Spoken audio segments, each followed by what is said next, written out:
дуруд бар шумо бинандагони азиз, барнома Ахбори Озодӣ бо хабарҳои тозаи Тоҷикистону ҷаҳон пешкаши шумо мешавад. Имрӯз 29 апрел аст ва ҳоло таваҷҷӯҳ кунед ба сархати мавзӯъҳои рӯз. низое ки бо сангзанӣ дар марзи Тоҷикистону Қирғизистон рӯзи гузашта оғоз ёфт, бо тирпаронӣ ва афзоиши маҷрӯҳон идома дорад. гап мезанад. хонаводаи дар ноҳияи Восе аз мушзурии кормандони комиссарияти ҳарбӣ ба додситонии низомӣ шикоят карданд. ва ҳамчунин аз таҳияи замима барои тоату ибодат мегӯем, ки дар моҳи Рамазон мушкили намозгузоронро осон мекунад. муноқишаи ахир дар марзи Тоҷикистон ва Қирғизистон, ки бо сангзанӣ дар назди пойгоҳи обтақсимкунии деҳаи Хоҷаи Аълои Исфара ва Куктоши Боткан шурӯъ шуд, ду кишварро дар ҳолати низои амиқтар рӯбарӯ кардааст. тибқи гузоришҳои расида, дасти кам 2 сокини ҷамоати Чорку аз тири силоҳ маҷрӯҳ гардиданд. расонаҳои Қирғизистон низ аз захмӣ шудани як шаҳрванди ин кишвар хабар доданд. ҷанҷоли дирӯза баъд аз он оғоз шуд, ки Тоҷикистон хост дар наздикии маркази тақсими об дурбинҳои назоратӣ насб кунад. ҷузъиёти охирро аз Муллораҷаб Юсуфӣ ва Амриддин Олимов мешунавем. дафтари матбуотии нерӯҳои марзбонии Тоҷикистон расман тасдиқ кард, ки миёни сарҳадбонони тоҷику қирғиз тирпаронӣ сар зада аст. дар изҳороти ин ниҳод гуфта мешавад, ки 29 апрел соати 13:05 дар мавзеи обтақсимкунии Галавной воқеъ дар болои дарёи Исфара ва дар ҳудуди деҳаи Хоҷаи Аълои ҷамоати Чоркӯи шаҳри Исфара низомиёни ҷумҳурии Қирғизистон ба сӯи сарҳадбонони Тоҷикистон оташ кушоданд. дар изҳороти нерӯҳои марзбонии Тоҷикистон ҷониби Қирғизистон ба он муттаҳам мешавад, ки худсарона бандҳои созишномаи қаблан мувофиқашудаи дуҷониба бо Тоҷикистонро вайрон намуда, нақшаи забти нуқтаи обтақсимкунии Галавнойро дорад. мақомоти Қирғизистон ҳанӯз ин иттилоъро шарҳ надоданд, вале рӯзи 28 апрел дар сар задани муноқиша ва сангандозӣ ҷониби Тоҷикистонро гунаҳкор карданд. ҳамзамон ҳар ду тараф мегӯянд дар муноқишаи ду рӯзи ахир аз ҳар ду тараф захмиҳо ҳастанд.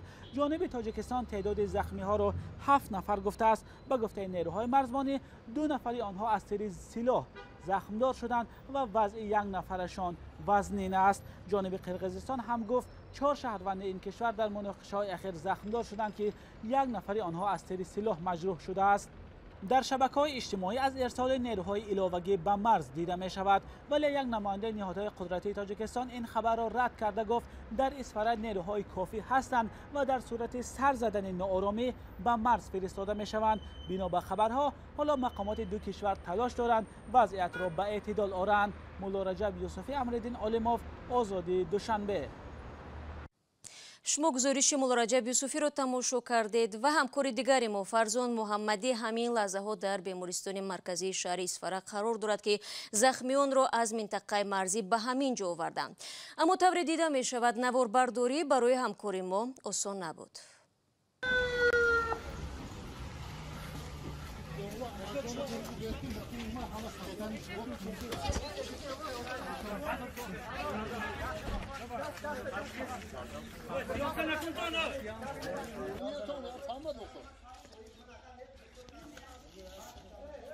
салому алейкум ако.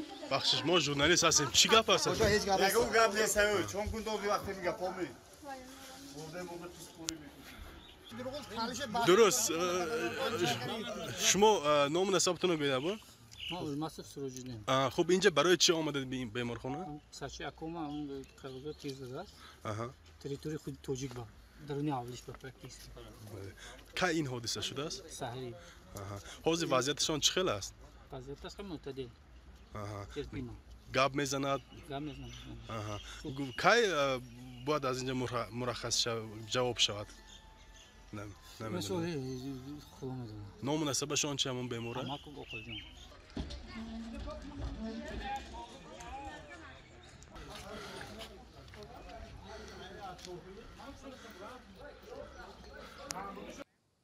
бинандагони азиз, радиои Озодӣ таҳаввулот дар марзи Тоҷикистону Қирғизистонро пайгирӣ дорад ва шуморо дар ҷараён хоҳад гузошт.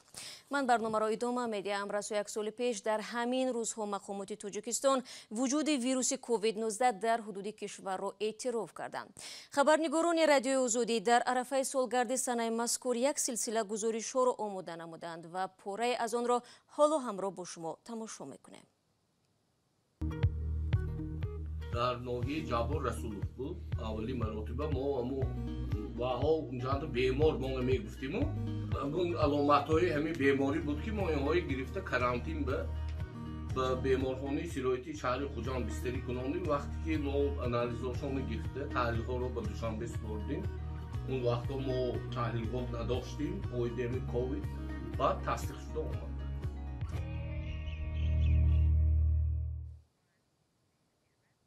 خاطررسان میکنم که مطالب همکاران ما به همین زودی ها در وبسایت و آزادی ویدیو یوتیوب نشر می شود. در واشنگتن اکثر مسجدها در ماه رمضان باز است، اما بنابر محدودیت ها کفالت نیست که به همه نمازگزاران در مسجد جای برای عبادت می رسد. ولی برنامه یا زمینه های نو در تلفن می تواند این مشکل را برای نمازگزاران آسان کند. چطور در این گزارشی همکاران ما ببینید. اکثر مسلمانان می‌خواهند به مسجد برگردند و در این ماه مقدس برای مسلمانان در نماز با جماعت اشتراک کنند.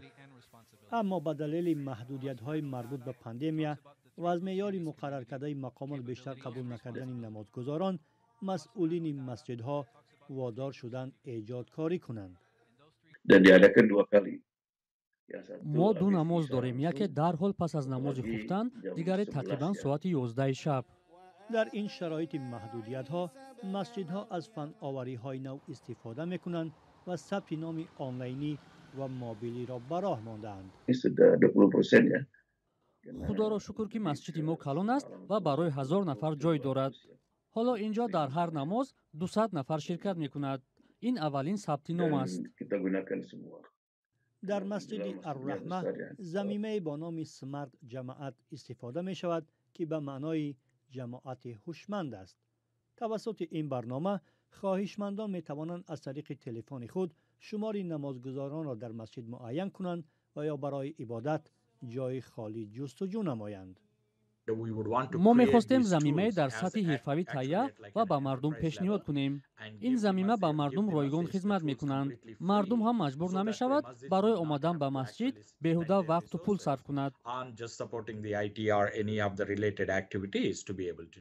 ضمیمه یا برنامه دیگری که آن در تمام مسجدهای آمریکا استفاده می‌شود، این مسجد اپ است. این ضمیمه هم مثل برنامه جماعت هوشمند میباشد. ضمیمه های مذکور در دوره پاندمی کرونا ویروس برای بخطری در مسجدها ساخته و فعال شدند. همه میتواند برنامه را در تلفن خود پیوست کند و توسط آن برای خود مسجد جستجو و پیدا کند.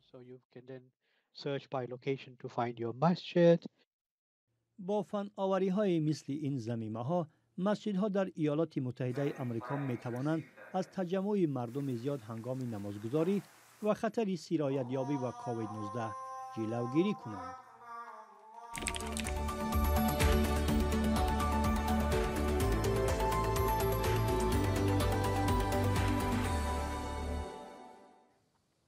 برمیگردیم به خبرهای توجیکستان. یک خانواده در نویه ووسه از کارمندان کمیسریات و جماعت خدای رجبوف به دوستان حربی شکایت بردند. آنها ادعا دارند که 3 روز پیش به هنگام جلب مجبوری فرزند این اویله برتش زیر مشت و لگد قرار گرفتند. ولی در کمیسریات حربی این ادعا را در صحبت با محمود جان رحمتزاده رد کردند.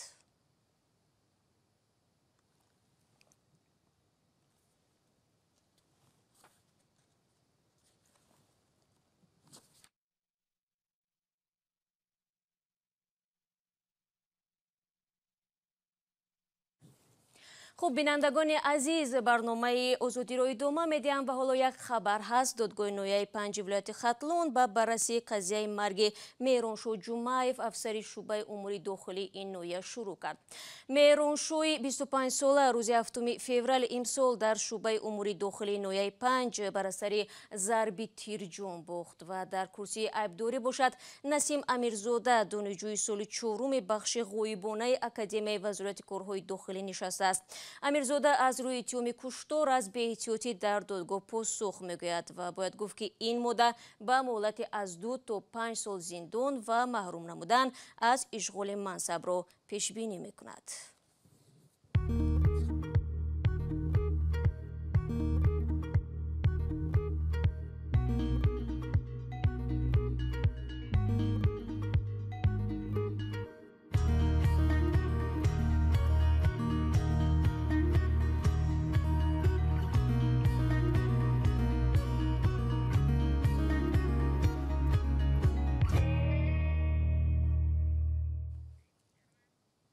бинандагони азиз, ахиран раиси ҷумҳурии Тоҷикистон хабар дод ки дар 5 соли ахир донишмандони кишоварзии тоҷик 87 нави дарахтҳо ва зироати ҳосилхезро ба даст оварданд.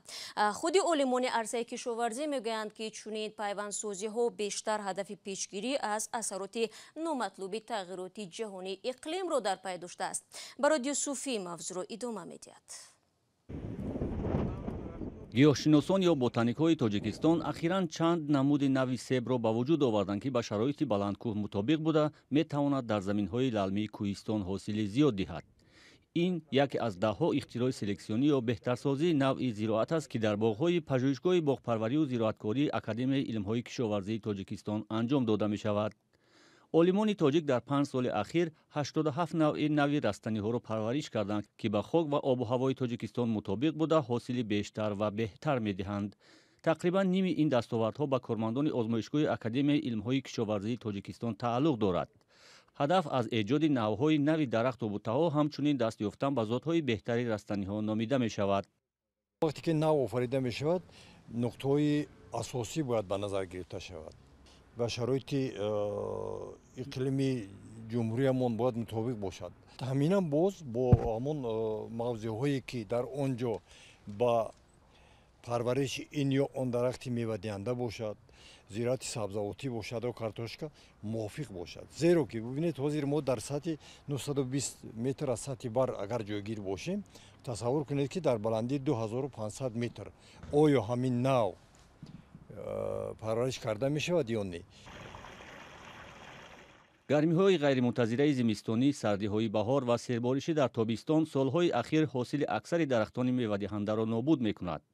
пажӯҳишгоҳи боғпарварӣ ва зироаткорӣ дар ноҳияи Файзобод ду пойгоҳи озмоишии парвариши дарахту зироатҳоро дорад ки яке дар баландии 1500 метр ва дуввумин дар баландии 2500 метр аз сатҳи бар ҷойгир аст. ҳамчун навъҳои оли мо дар озмоиш қарор дода истодаем ба монанди нави айдарет, камспур, фуҷи, ин ки чунон ки дар минтақаи поёнӣ ҳаминҷа таҳти омӯзиш қарор доранд. нави аз беруни кишвар оварда шударо онҳо дар тагпайвандҳои қадпаст ба монанди тагпайванди М106 пайванд гузаронда шудааст. ҳоло дар ин пойгоҳ 90 навъи чаҳормағз, 25 навъи себ ва чандин навъҳои ноку гелос ва дигар дарахтони мевадиҳанда парвариш ва озмоиш мешавад. файзободӣ, хӯрамӣ, чормағзи қоғатӣ мегӯем дар инҷа ки пӯчоқ надорад ва мағзаш бисёр пушташтунук дар инҷа хел ҳамино дар ми стансия ихтироъ шудаанд аз тарафи олимон. мана масалан дар стансия парвариш меёбад навъҳои чормағзе ки як моҳ дертар аз чормағзҳои тагҷоӣ бедор мешаванд. ин чӣ афзалият дорад? масалан агар ин чормағзҳо қариб ҳамасола агар аз таъсири хунукии баҳоронӣ ки барфу ҷола мебарад дар манотиқи мо зарар бинанд, ино аз ҳамаи офатҳо эмин мемонанд. баъди ҳама гузаштани ҳамаи ҳамин офатҳои табиӣ баъд барг мекунанд. мана дар мисоле ки дар пеш мо ҳам чормағз ҳастай. дигар чормағзҳо ҳама барг мева кардаган, ҳозир ин дар ҳолати оромӣ ҳастай. олимон мегӯянд бозёфтаи онҳо набояд ҳамчун дасткорӣ дар таркиби ирсии растаниҳо ё ҷмо дониста шавад, зеро онҳо ҳамаи тозакориҳоро бо роҳи пайванди навъҳо амалӣ мекунанд то ба зотҳои беҳтаре даст ёбанд. вақти барнома ахбори озодӣ инҷо ба поён мерасад. фардо ҳамаи шумо азёнро бо хабарҳои нав дар ҳамин ҷо мунтазир хоҳем буд. худро эҳтиёт кунед ва худо нигаҳдори ҳар якшум.